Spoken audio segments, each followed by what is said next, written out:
You are listening to the white collar, billion dollar, big baller, bougie brawler, the one and only Swoleflake of Snowflake Mountain on Netflix and now on Perched on the Top Rope. How are we doing? The following announcement has been paid for by Perched on the Top Rope. Welcome, everyone, to Perched on the Top Rope. I am your host, former dirt sheet writer from Sportskeeda, Daily DDT, Ringside News, the one I don't really like to admit much, the Sportster, the Richest, you name it, I've written there. I am Lee Walker, and as you heard from that great opener today, I have Randy Wentworth with us today. How you doing today, my man? I am fantastic. And fun little tidbit, when I was in college and I was still dipping my toes in, do I want to be a wrestler or not? I actually wrote a couple articles for Ringside News. Okay, So no kidding. It was before Ringside News became what Ringside News is in the wrestling world today, I'll tell you that. Well, you know, when the bougie brawler comes calling, you got to dress to impress. So I had to put the sports jacket on, ladies and gentlemen. We're sitting here at the Hasbro bar. We're about to have a good time. Randy, my fans actually really don't know this because I don't talk about it with them. I had been on MTV True Life. So the reality TV and the wrestling here, fans are in for a good show today. When it came to Snowflake Mountain, how did you get on the show? Was it something you had to apply for? How did all this happen? Yeah, so I was applying to a few reality shows to try to get my name out there. None of them came to like anything. And then like on Facebook, I saw an ad. It was like kid adults, like 18 to 25, still living at home with their parents, but feel like they're destined for more. It's like, oh, that's me. I dropped out of college to become a pro wrestler, live with my parents, think I can be doing more. My parents think I can be doing more. I was like, all right, let me apply. They got back to me like the next day and they're like, cool, we think you're awesome, but we need to talk to your parents first. And I was like, the show's supposed to be about me. I don't understand why I need to talk to my parents. Right. Now, you had brought up on your YouTube page, youtube.com, Randy Wentworth, ladies and gentlemen, go check it out. You had done a Q&A, and a lot of the more common questions that I had expected. And that was one question that I didn't see pop up on there that fans didn't think to ask. So that was something I was really curious with, because like for me, when I did MTV True Life, it was basically the same thing. There was like a reality casting website and there was all these different things. And I just went down the line, like one by one, pitched the stories, and there it was. And so it's always interesting for me to see how other shows are doing it as well. Yeah, they didn't put like on the flyer for like the ad, not the flyer, but like the online ad. They didn't put like Snowflake Mountain looking for spoiled kids. It was a show called Living Your Best Life for like kid adults looking for a way to like greater their potential or something like that and go up to a great vacation place. And it was very much not that. Yeah. Well, you had said in your Q&A that it was out in like the UK where the campsite was and everything, and that you guys did not know that you guys thought you were going to this lavish, retreat type deal.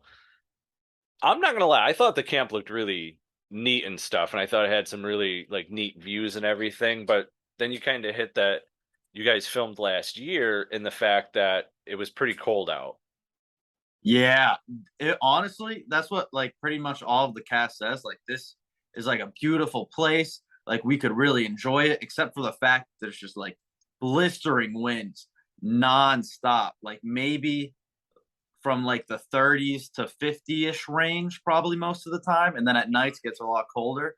So like if it was like summertime, yeah, it would be like really. Which, funny enough, it was summertime there. So I honestly like.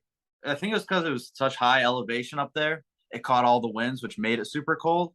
Yeah. But yeah, like if the weather was like maybe 20, 30 degrees hotter, I feel like it would have been a lot easier then. All right.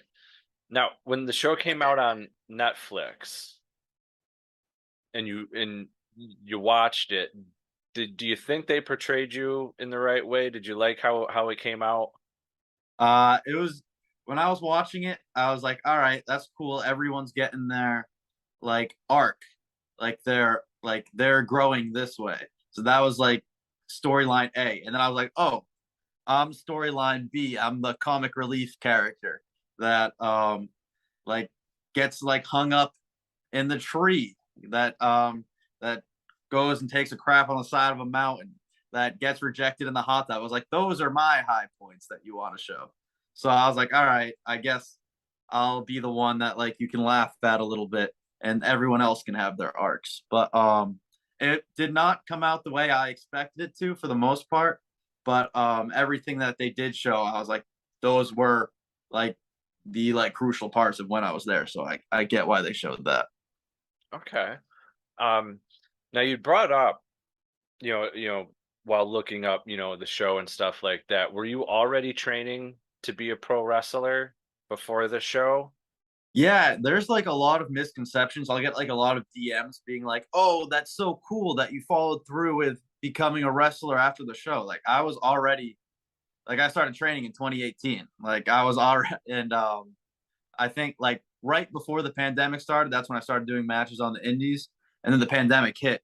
So I like to say I started my indie career like right when shows started opening up again. But yeah, so I was like just on the come up as I was on the show, but I guess they kind of portrayed it. They didn't talk about it much, but they kind of made it seem like, okay, now he's pursuing the pro wrestling thing after the show. But I've Yeah. always been trying to be a pro wrestler. Okay. Okay. Um, yeah, because the way they portrayed it at the end, like everybody going through what they're doing now and stuff, uh, intrigued me. And then, again, going back to your YouTube page, you got a singles match on there, you got some tag team matches on there. When it came to the training, where were you training at? And as a kid watching wrestling, who inspired you as wrestlers back then? So I ended up training at Team 3D. So it's in Florida, like the Orlando area. Mhm. Dudley's run it, but it was during a time where like Bubba was doing his Ring of Honor thing, so he was up north, and then Devon was like in a backstage role at WWE, so he wasn't there all that often. So like Serpentico was pretty much like my main trainer there, and then later on Devon started coming around more often. So I'd say like Serpentico and Devon were like the main trainers. So I got a little bit of the old school. This is what works when you're at the top, and then I got the this is how you make it in the indie market with Serpentico. So it was a good mesh of like both worlds. And then like as far as like a lot of people laugh at this, but the people that inspired me to be a wrestler that I grew up watching, that I grew up loving, really one person. It's The Miz. The Miz was and still is my favorite all time. Will be the goat. And another reality star. Yeah, that's he's the one that kind of like I saw his path. I was like, that seems like a difficult path because back when he was on MTV, like you look down on reality TV star. Now it Mhm. feels like anyone on reality TV is becoming an influencer. It's not frowned upon anymore. So I was like, Yeah. oh, I could try to take that path. And I did. Like as soon as I turned 21, I applied to like every reality show and like I got through like 2 or 3 stages of casting and then I kind of gave up on it. And then all of a sudden this one just came out of nowhere. And I was like, huh. I tried for so long and couldn't do it. This one just happened to pop up and I get on. So I guess it was just meant to be. Awesome. Um, yeah, and there's another one out there that a lot of people don't really know about, but I interviewed Tony Atlas, and he did Mm, MTV True Life too. really? So Did he? yeah, he did an episode. It was about him working more as like a producer with an indie show, and it like showed him in his apartment at one random point, and the man like hid money all over his apartment but couldn't remember where he hid money. So he was going around like looking for the money, and then he was doing a bare knuckle punching with, I believe it was a woman, and they're both just sitting in a chair. I mean, they were just like this, clocking each other, and she comes out and she's got a huge welt under her eye. He's already like swelling and everything, but it showed him Oh, as a producer and not so much as a wrestler, though.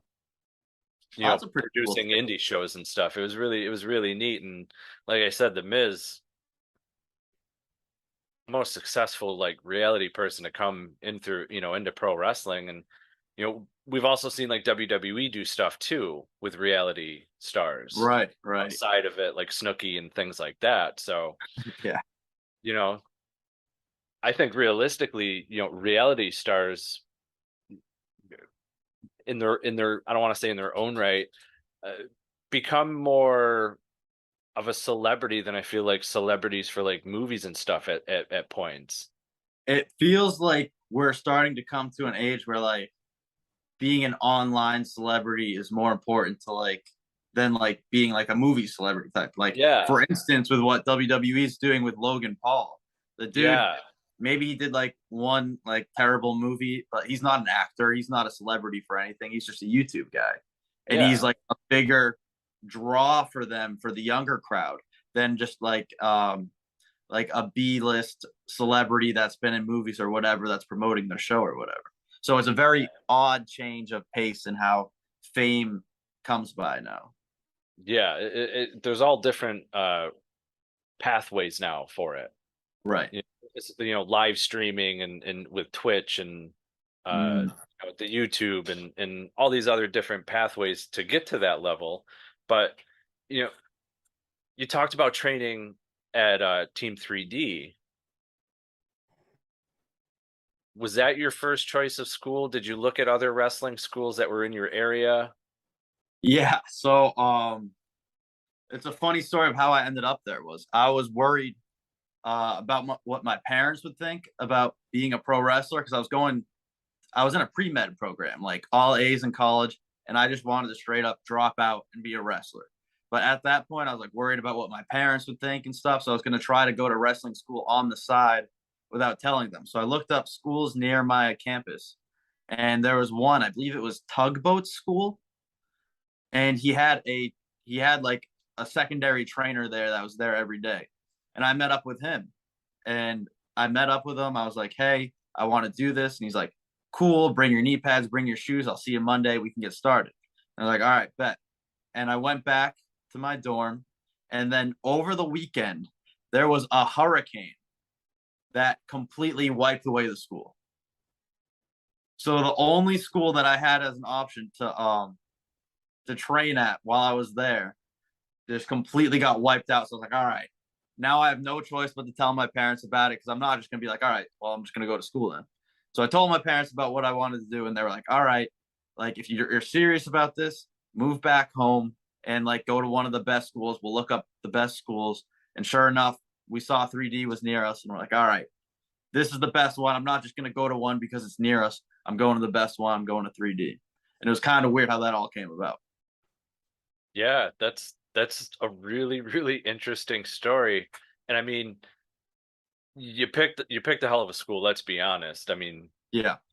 you've got Devon with the tie into WWE that can lead into extra work, you Right. know, especially like when they're in the area. Like for me in New York, when they come in the area, uh, for to have like extras or a talent enhancement style match, uh, when you know that they're in the area, email WWE. Right. That's what guys do. They email and say, "Hey, I've done this. Here's everything you need." And I've had friends on AEW Dark and Dark Elevation and things to Mm-hmm. that nature. So yeah, no, that's a great story. And I didn't know that Fred Ottman had a wrestling school. I had no Yeah. idea. I believe it was his. It was when I was like I didn't look into the school at all. I was just like wrestling school near me. Okay, I'm going. And that was it. And I believe it was his school. I'm not positive. Don't hold me to that. That's Okay. just the name that keeps sticking in my head. But I'm pretty sure. Okay. I'll have to Now, go back and do some research now that I told that story. yeah. So now that you had brought up the Miz being your, a guy that you'd looked up to, back then and everything, and watched, and seemingly really following in those footsteps. When it comes to your in-ring move set and everything, who do you draw inspiration from there? So the funny thing is, as a kid, when I wanted to be a wrestler, I wanted my moves to be like Randy Savage and Randy Orton because they were Randy. I don't have the build like either of those guys, but Randy Orton is so slick in the ring. I really watch what he does, and I try to like draw inspiration from the way he moves in the ring. So I would say Randy Orton, Christian, again, The Miz. I try to take like pretty much steal everything The Miz does and try to make it my own. But Randy Orton and Christian are probably the guys I really look to, move wise, work wise, to try to get stuff down in the ring. Okay. And for all intents purposes, there's a lot of wrestling companies out there, from MLW, Impact, AEW, WWE, New Japan Pro Wrestling. You even got like, your NXT and things to that nature. Is there a set goal that you have where you would like to go as a Uh, professional wrestler? I mean, obviously, whoever presents an opportunity that's either the best or quickest, I'm going to jump on it. But I'm really excited to, I want to travel, and I also want to go to the biggest promotions. And I don't want to set any limits on myself. I don't want to be like, because like I said, The Miz is my biggest inspiration. If we want to get into AEW storyline talk, like I consider myself more a sports entertainer than pro wrestler if you want to go down that route. But I also don't think that limits your options. I think if you go to a very pro wrestling style based company like an AEW, like a New Japan, and you become this big character, this big sports entertainer, that's going to set you apart, and that's going to be something different that can draw attention to the show that the show could use. So I don't want to set any limits on myself. But also, I think the main goal is get on the biggest stage possible. So I'd say main goal WrestleMania. Okay. I Until mean, someone puts on a global scale a bigger show, I'd say that's the main goal. Is just get in front of the biggest crowd, in front of the most people possible.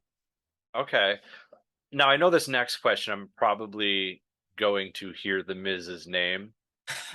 So, do you have a list of like top independent wrestlers you want to work with, and do you have a list of top talents in companies I had mentioned that you would like to work with?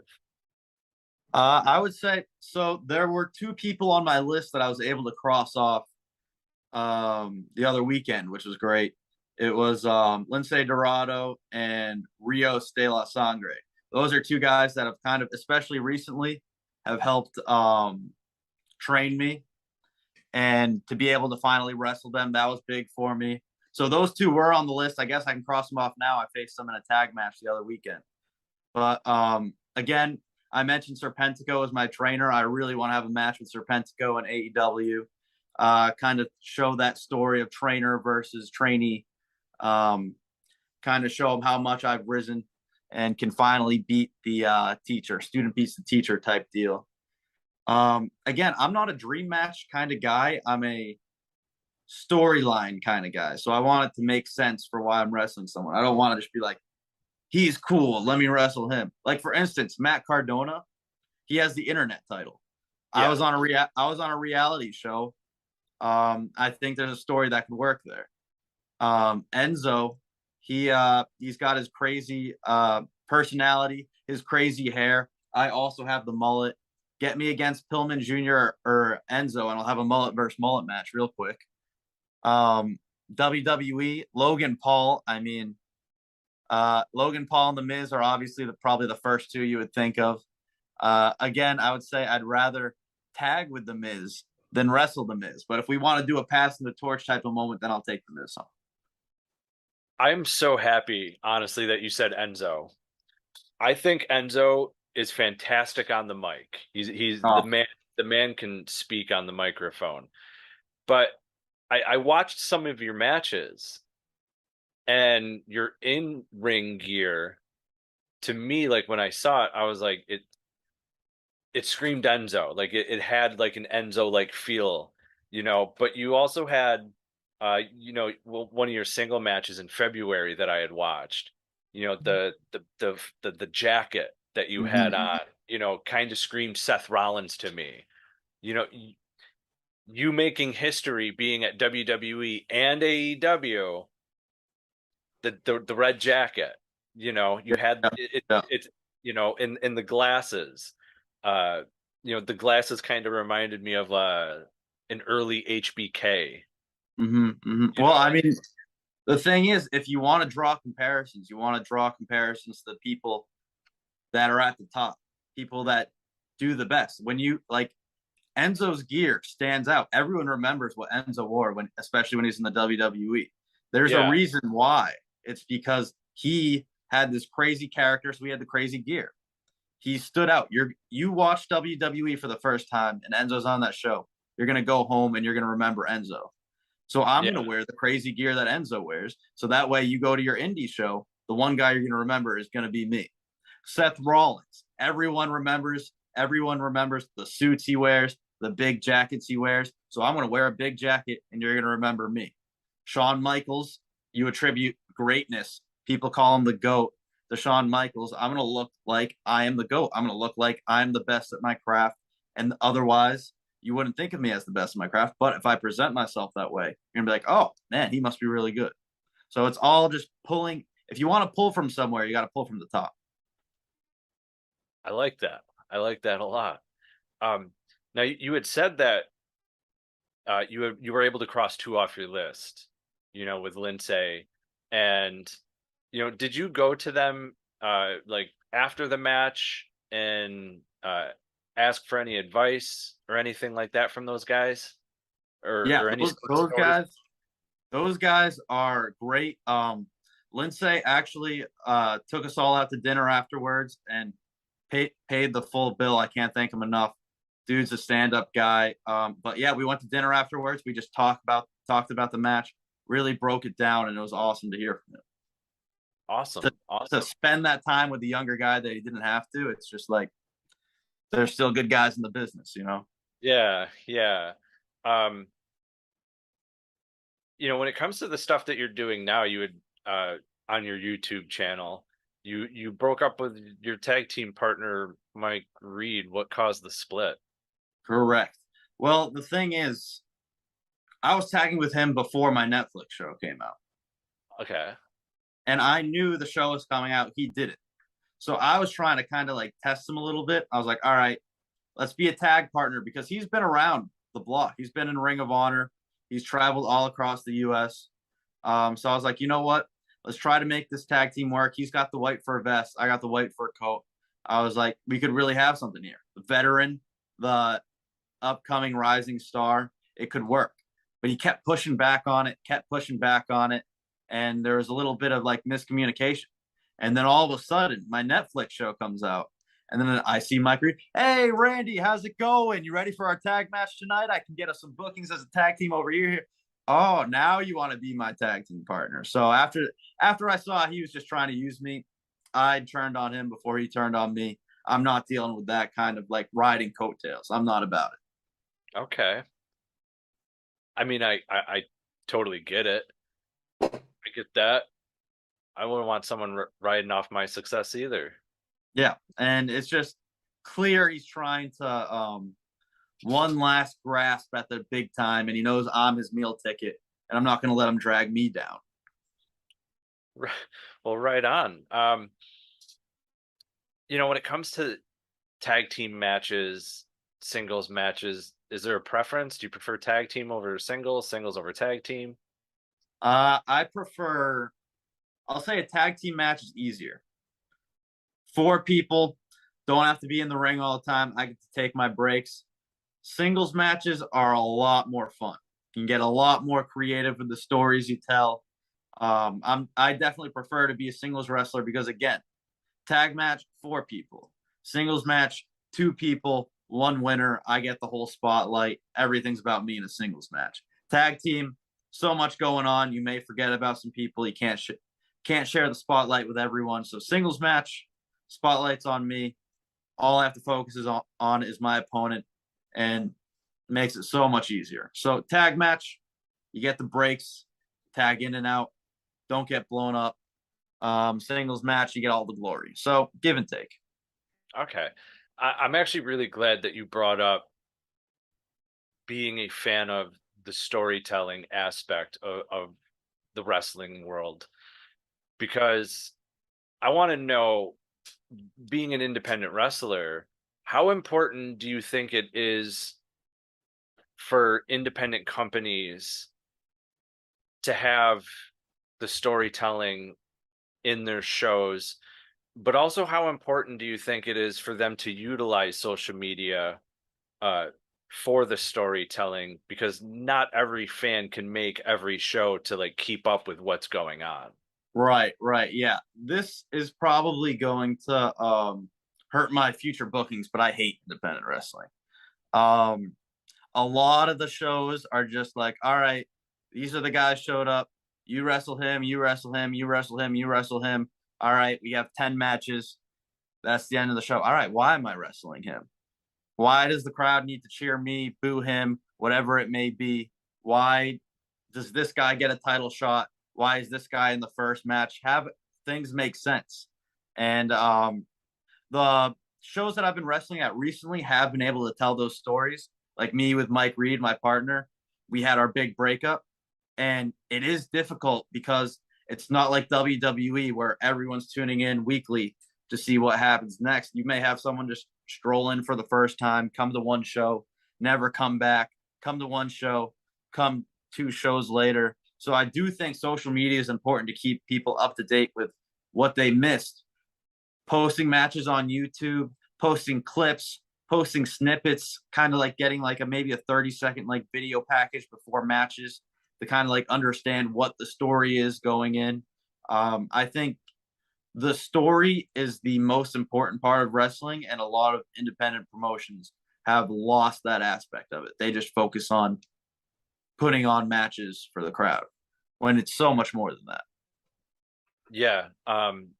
I agree 100% with everything you just said. I've gone to a lot of independent shows, and at some point it's your first time going to that show.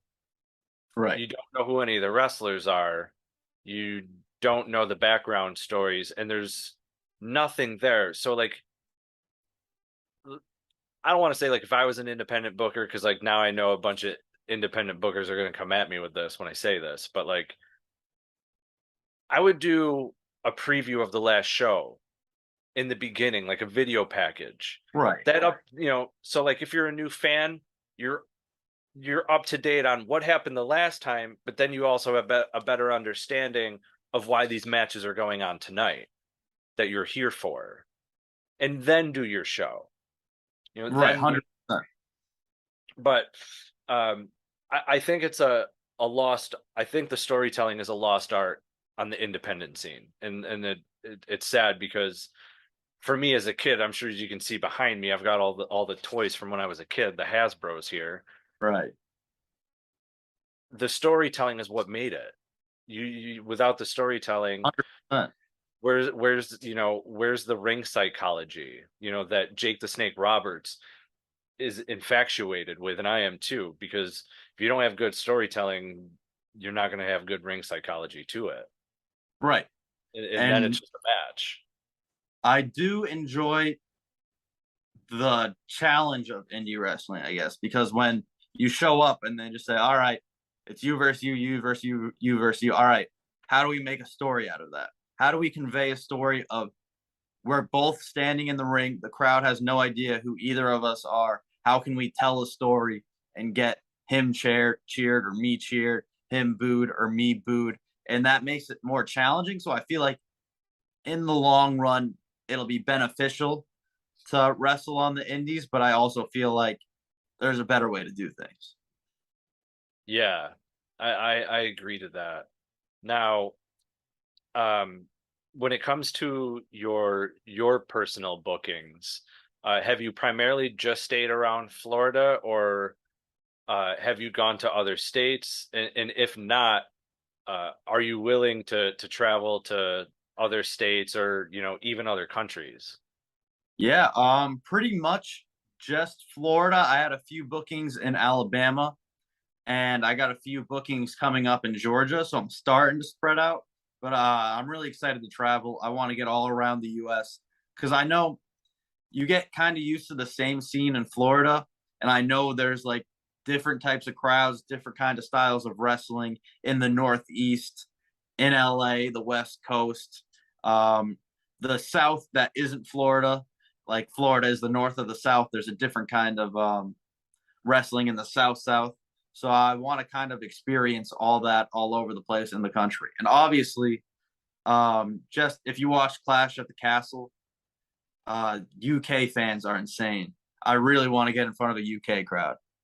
Yeah, they that show last night was incredible. Yeah. Those fans, I mean, it also been since what, 1992 that they've had a big show like that over in the UK from Yeah. Summer, Davey Boy and Brett. Mm-hmm. That was a great pay-per-view, and 100%. to me, those are the crowds that I love. Um, I think as an independent wrestler, I think you have a harder time, trying to generate heat from the crowd. So how has it been for you, generating heat at an independent show? For me, it is extremely it's extremely easy in the beginning because I walk out, I have the ridiculous fur coat, I have the ridiculous blonde mullet with red beard, and people are just like, this guy's an asshole. Boo, boo, boo. Maybe I get on the mic, talk about how I'm better because I'm on Netflix. Boo, boo, boo. But throughout the match, I feel like trying to be that obnoxious asshole. I'm trying to pull back on this, but I do like entertaining type of like shit where they start like laughing. And that's not the reaction I want. I want them booing. I don't want them laughing with me. I want them laughing at me, if that makes sense. So Yeah, it's very it's easier if you have a really likable guy in the ring, but if you don't have really someone to work off of, they're just gonna see, oh, this guy's entertaining. I like him. Rather than, oh, this guy's obnoxious and this guy's entertaining. So I gotta work on feeling out the crowd with who I'm wrestling and what levels I can go to based on who I'm wrestling. I'd say that's the biggest challenge. there was two spots in matches I watched of yours that I really liked. One was tag team match. You'd set the guy up and you were going to do a 619. You even say it 619. You run to the ropes, and then you just kind of stop, looked around, and instead of doing the 619, you just kicked his hand because it was on the Yeah. rope. I thought that was like a really clever spot. A really good heelish work to make the fans boo you. And then the other one, it looked like you were going to do like Dusty's bionic elbow, and you'd done the thing with your hands, and then you just kind of stopped and just smacked him. Yeah. I'd say that's the majority of my heat is what I've basically learned from my trainers is you need to act like you're giving the people what they want and then Yep. pull the rug right out from underneath them. So a big thing, like everyone loves a 619. If I was actually going to do a 619, I wouldn't get the people to chant 619. I would just do the move. But Yeah. because I want the people to get excited for a 619, I'll actually say it out loud, 619 in a condescending way. And they're like, oh, wow, 619. Really? Everyone knows that move. Let's go. Like, even the people that just like showed up to one show that, like, oh, I know that Rey Mysterio guy. He's got a mask. 619. Hell yeah. Now I'm into the match. And then you pull it away from him. Now that guy that wasn't really paying attention, he's pissed because he's like, the one thing I actually knew about wrestling, and he didn't even do it. God damn. Yeah, right. Those were two spots I had watched, and I was like, wow, I liked it. So that was awesome when I watched that. And and you said in one of your promos bringing up Netflix and everything. When I did MTV True Life, they filmed for a 20-minute spot. They came up for 4 months. So you guys are out in the woods. Your show is 8 episodes. I believe in your Q&A, you said you guys were there a total of like 3 to 4 weeks, close to It a was, month. yeah, it was. So we were still in like a little bit of the COVID era. Hmm. So we had to go to the UK, quarantine for 10 days, and then we had 18 days of filming. So we were there for about a month. Okay. And did they film like 24/7, like around the clock, or were they like, hey, we're gonna film this, break, film this, break, film this, break? No, yeah, they weren't able to have like the big brother cameras in the house and stuff because we were outdoors. So Yeah. we would have times to film and times to not film. But they would make sure, like, for instance, if we were like off filming and I was in the kitchen with, like, let's say Devin, and we were having a serious conversation, they always had, like, we always had our mics on.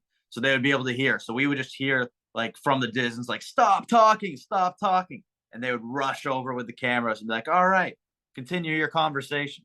So there were like filming hours, but if anything interesting started to happen, they would rush over and try to film it. Okay. Um, like when I did my reality show, producers would try and, I don't want to say manipulate situations or conversations to like steer what they wanted. Uh, did anything like that happen with you guys? Did they try and do anything like that, or was it just everything was just like natural conversations? And it seems like it was more natural because if they asked you to stop and then come over, Right. Yeah, that was the main thing that kind of the only thing that was kind of weird would be like we would be having a conversation and then halfway through they'd be like, "Oh, no, stop. We need to film this." So then we'd have to kind of start the conversation over again. yeah, So that was probably the only like weird thing. And then in the beginning, when like we come out of those Jeeps and like we're in the wilderness, we don't know what is going on. Like the producers would kind of like help us out in the beginning to get used to it because we'd be like talking to each other, but we'd be staring directly at the camera, just hmm, like no idea. So getting used to like the cameras being there in the beginning was probably like the only weird part. yeah. And you had said in the show itself, like you were already wrestling and stuff, but we didn't get them like showing a lot of that. Did you talk a lot about what you were doing wrestling wise with the rest of the cast? And Yeah, yeah. So a lot of the people had like background intros and yeah, they only aired a couple of them, but my whole intro was about how like my parents were kind of upset that I was in pro wrestling rather than like pre-med or med school trying to be a doctor. So that was like the whole story of the reason why I was on was because I was a wrestler. So a lot of my conversations in the show kind of like were veered toward wrestling. But I yeah, think because like now watching it back, seeing like what my role was on the show, they didn't really necessarily, I don't want to be like crude, but like they didn't care about my arc. I was kind of there to be like the funny haha guy. yeah, yeah. I remember all the show openers and stuff, and like some people had like where they were from, and then other ones didn't have anything at all on there. Like I Right. think Solomon was one on his when they did his like about him type stuff. Like it didn't have where he was from, because I would text my friend and we would watch the show, but like text each other while watching it because she recommended the show, and I was like, yeah, I'll check this out. It seems like a cool show. And I think his was one of the first ones that actually came up. And it I think it was the first or second, yeah. did, and because she asked me, she goes, did it say where he was from? And I go, I don't think it did, because the first one did, but his didn't. And then after that one, I think the next one did. But yeah, that was the other thing I found weird with the show. Not everybody had like that showcase.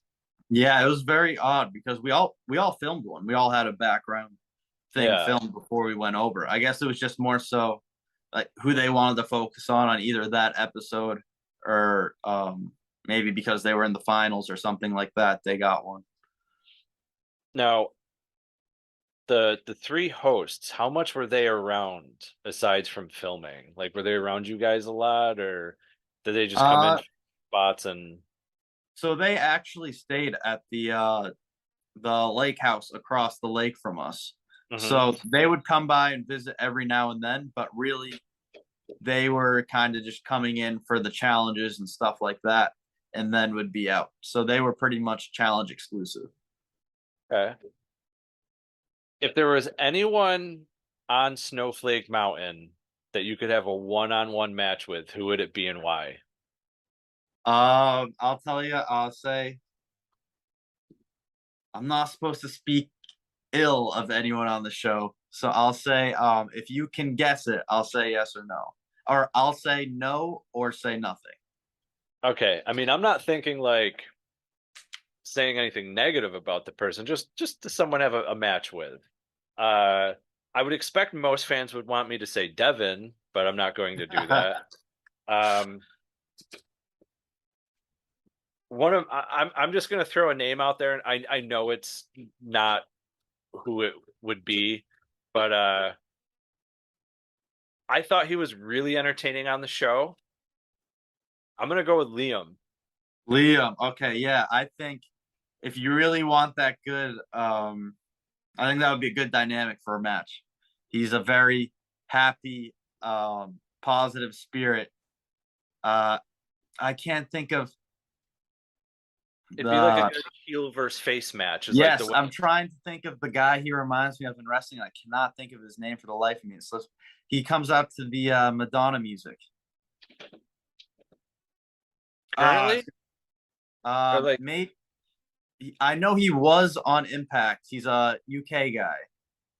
oh, It's gonna bother me. I'm sure people that listen are like screaming, yeah, yelling. They're gonna be on. screaming the name at us, right? Yeah. Yeah. I'll have to look it up. It'll yes. So yes, if someone comments the name, I know who it is. I know who he is. I don't know why I can't think of his name right now. But yes, I think Liam would be a great, like, as soon as Liam comes out, everyone's gonna be cheering for him. So I think that would be a really easy and fun match. Yeah. Now, if there was someone in the cast that you would be in a tag team with, who would you pick and why? Ooh, tag team. I would say I think I would do Sunny. I think Sunny can give the a nice like Orange Cassidy vibe and be the straight man to my over the top personality, and that could be a fun interaction there for a tag match. That'd be really cool. I dig that. If you could pick a manager, who would you want for a manager? Manager. Are we still going Snowflake Mountain or anyone in wrestling? Let's go with anyone in wrestling on this one. This is one that would, I think, really interesting if we go wrestling. You can pick someone from Snowflake Mountain too, if you want. You can pick one of each. Go with someone in wrestling and then someone from the show. How about that? All right. I'll say in wrestling, I would want. Man, that's tough. The thing is, like, I'd say one of my top attributes is my ability to cut a promo, be able to talk. So I never really think about like the manager aspect. So it would be fun. I'm trying to think of someone that'd be fun to play off of.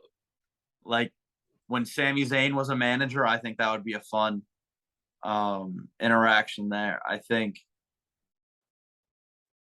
Sami Zayn would be one easy. I think also, man, Ric Flair. I'm going Ric Flair. Okay. Yeah. I'll give him his last match after we break up and split from manager to Clyde. Ooh, his last match. Right. That'd be incredible. I mean, you're two over the top guys, can cut great promos. The aesthetics of the ring gear are both phenomenal. I could see that. That'd be a great match. I think if he wants to build up a new little niche, I think that would be a good storyline. Ooh, I like that. I like that a lot. Randy, I've had a blast speaking with you today. And before I go, I want to give a special thanks to my friend Megatron. Thanks for recommending watching this show. I've had a lot of fun, Randy. Uh, Yeah. I would like for you to take this time to plug all your social media, let fans know where they can find you coming up in indie shows coming up, and anything else you'd like to throw at them. By all means, the floor is yours. Yeah. Instagram, Randy_Wentworth. TikTok, Randy_Wentworth. YouTube, Randy Wentworth. Twitter, Randy Wentworth 7, because Randy Wentworth 1, 2, 3, 4, 5, and 6 were taken. You don't have to memorize any of that. Just go to one of my socials, click the link in my bio. I do the thing where you have all the socials in one place. As far as wrestling is concerned, I'll be in Ocoee and Fort Myers in the coming weeks. So if you're in that area, if you're in the Florida area, I'll be in your area soon. Again, check the Insta. I'll be promoting the shows there. Awesome. Ladies and gentlemen, this has been another episode of Perched on the Top Rope. You can find all our socials. Just search us Perched on the Top Rope, and same with the podcast. Always remember, spoiler free's the way to be. We're out. Hey everyone, thanks for watching that video. If you liked what you saw, make sure you hit the like button and make sure you hit subscribe so you can get all our content here at Perched on the Top Rope. And fans, remember, spoiler free's the way to be. I'm out.